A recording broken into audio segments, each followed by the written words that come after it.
Questions and comments? The honourable member for Vancouver Kingsway. Mr. Speaker, to the Minister of Justice through you, this government, I think, has acknowledged from the beginning the devastating impacts criminalization has had on Canadians over simple cannabis possession and usage. And in fact, I think this government well knows that those impacts have been particularly damaging for marginalized Canadians, young Canadians, racialized Canadians, Indigenous Canadians, poor Canadians. Yet, one of the ironies is that this legislation, of course, maintains that criminalized prohibitionist approach.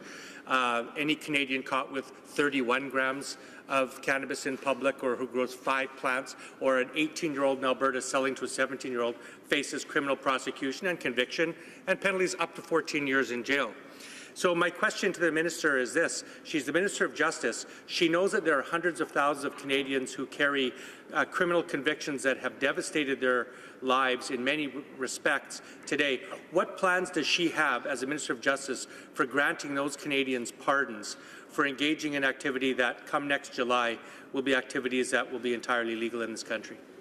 The Honourable Minister of Justice. Well, thank you, Mr. Speaker, and thank you to my colleague for the important question.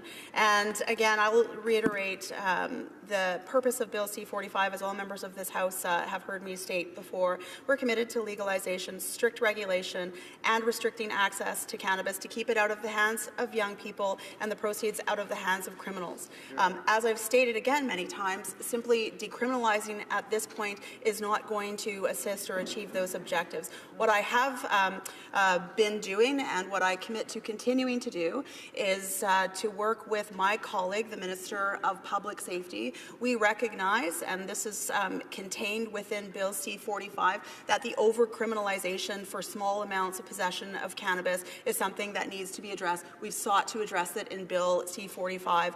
Again, in conversations with the Minister of Public Safety, we are looking and considering how we can approach record suspensions, but our focus right now is to ensure we change the status quo, to ensure we put in place a comprehensive framework for the legalization, strict regulation, and restriction of access on cannabis for young people. Questions and comments?